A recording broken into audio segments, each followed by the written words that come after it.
Hi friends, welcome to our channel. ഇന്ന് നമ്മൾ ഉണ്ടാക്കാൻ പോകുന്നത് മുട്ട പൊട്ടിച്ച കറിയാണ്. ഇത് ചപ്പാത്തിയുടെ നല്ലൊരു കോമ്പിനേഷനാണ് ഈ കറി. നമുക്കിനി കറി ഉണ്ടാക്കാം.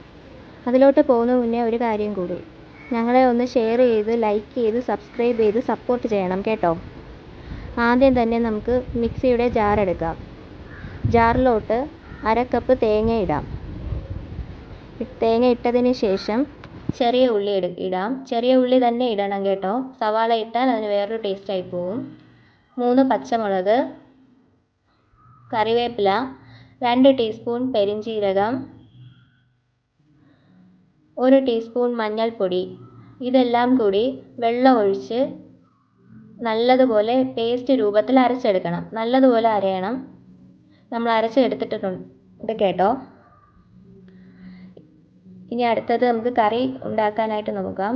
അതിന് 4 മുട്ട, ചെറിയ ഉള്ളി അരിഞ്ഞത്, കടുക്, വറ്റൽമുളക്, കറിവേപ്പില, ഉപ്പ്.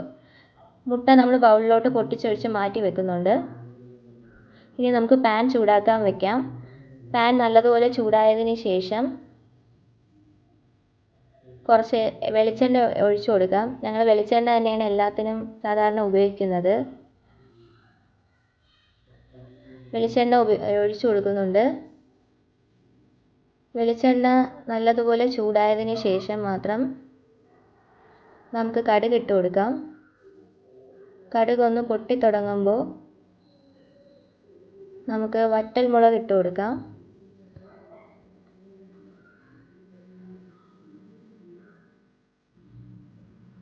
വറ്റൽമുളക് ഇട്ട് കൊടുക്കുന്നുണ്ട്. ഇനി നമുക്ക് കുറച്ച് കറിവേപ്പില കൂടി ഇതിലോട്ട് ഇട്ട് കൊടുക്കണം.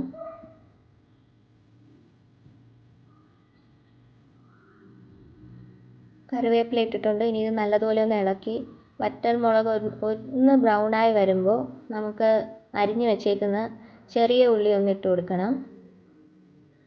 ചെറിയ ഉള്ളി ടേസ്റ്റിന് വേണ്ടിയിട്ടാണ് കേട്ടോ ഈ ചെറിയ ഉള്ളി ഇടുന്നത്. ചെറിയ ഉള്ളി ഇട്ട് കൊടുത്തിട്ടുണ്ട്. ഇത് നല്ലൊരു ബ്രൗൺ കളർ ആവണം. ബ്രൗൺ കളർ ആവുന്നത് വരെ നല്ലതുപോലെ ഒന്ന് ഇളക്കി കൊടുക്കുക. ഇപ്പോൾ ബ്രൗൺ കളർ ആയിട്ടുണ്ട്. അതുകൊണ്ട് ഞങ്ങൾ 1 ഗ്ലാസ് വെള്ളം ഒഴിച്ചു കൊടുക്കുന്നുണ്ട്. ഇനി വെള്ളം നല്ലതുപോലെ ഒന്ന് തിളയ്ക്കണം. വെള്ളം തിളയ്ക്കുന്നത് വരെ ഒന്ന് വെയിറ്റ് ചെയ്യുക. കുറച്ച് ഉപ്പും കൂടി ആഡ് ചെയ്ത് കൊടുക്കുന്നുണ്ട് ആവശ്യത്തിന്. ഞാൻ 2 ടീസ്പൂൺ ഉപ്പാണ് ആഡ് ചെയ്യുന്നത്. വെള്ളം തിളച്ച് നല്ലതുപോലെ ഒന്ന് മിക്സ് ആക്കുക. ഉപ്പെല്ലാം ഒന്ന് അലിഞ്ഞ് ചേരട്ടെ. വെള്ളം നല്ലതുപോലെ തിളയ്ക്കുന്നുണ്ട്.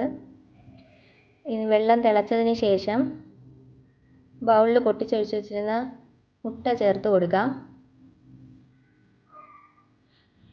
ഈ മുട്ട നല്ലതുപോലെ നമുക്കൊന്ന് ഇളക്കി മിക്സ് ചെയ്ത് കൊടുക്കാം. വേണമെങ്കിൽ ചെയ്താൽ മതി, ഇല്ലെങ്കിൽ ഇങ്ങനെ തന്നെ കഴിക്കാൻ ഇഷ്ടമുള്ളവർക്ക് ഇങ്ങനെ മുട്ട പൊട്ടിക്കാതെ തന്നെ കഴിക്കാം. അതായത് മഞ്ഞൾപ്പൊടി പൊട്ടാതെ വേവിച്ച് അതേപോലെ കഴിക്കാൻ പറ്റും. ഞങ്ങളിങ്ങനെ ഇപ്പോൾ മൊത്തം മിക്സ് ചെയ്തെടുക്കുകയാണ് ചെയ്യുന്നത്. ഇത് അടച്ച് വെച്ച് വേവിക്കാം. ഇത് വെന്ത് വരുമ്പോൾ നല്ല മണമൊക്കെ വരും.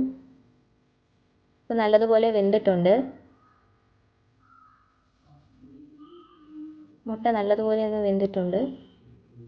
ഇനി നമുക്കിതിലോട്ട് മുട്ടയൊക്കെ ഒന്ന് ഉടച്ചു കൊടുക്കാം. ഇതിലോട്ട് നമുക്ക് അരച്ച് വെച്ചേക്കുന്ന അരപ്പ് ചേർത്ത് കൊടുക്കാം. തേങ്ങ അരച്ചതാണ് നേരത്തെ. ഇതെല്ലാം കൂടി നല്ലതുപോലെ ഒന്ന് മിക്സ് ചെയ്യുക. നമ്മുടെ കറി ഇപ്പോൾ തന്നെ റെഡി ആയിട്ടുണ്ട് ഏകദേശം. എരിവൊക്കെ വളരെ കുറവാണ്.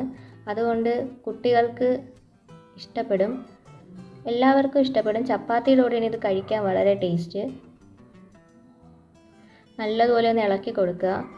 കറി ഒരുപാട് തിളയ്ക്കാൻ പാടില്ല കേട്ടോ. ഇനി തേങ്ങ അരച്ചൊഴിച്ചതിന് ശേഷം ചെറുതായിട്ടൊന്ന് തിളയ്ക്കാനേ പാടുള്ളൂ.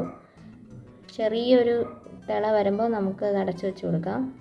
കറി റെഡി ആയിട്ടുണ്ട്. ഇനി നമുക്ക് ചപ്പാത്തിയുടെ ഇതൊന്ന് സെർവ് ചെയ്യാം. എല്ലാവരും മസ്റ്റായിട്ട് ട്രൈ ചെയ്യണം. എല്ലാവരും കമൻറ്റ് ബോക്സിൽ അഭിപ്രായം പറയണേ.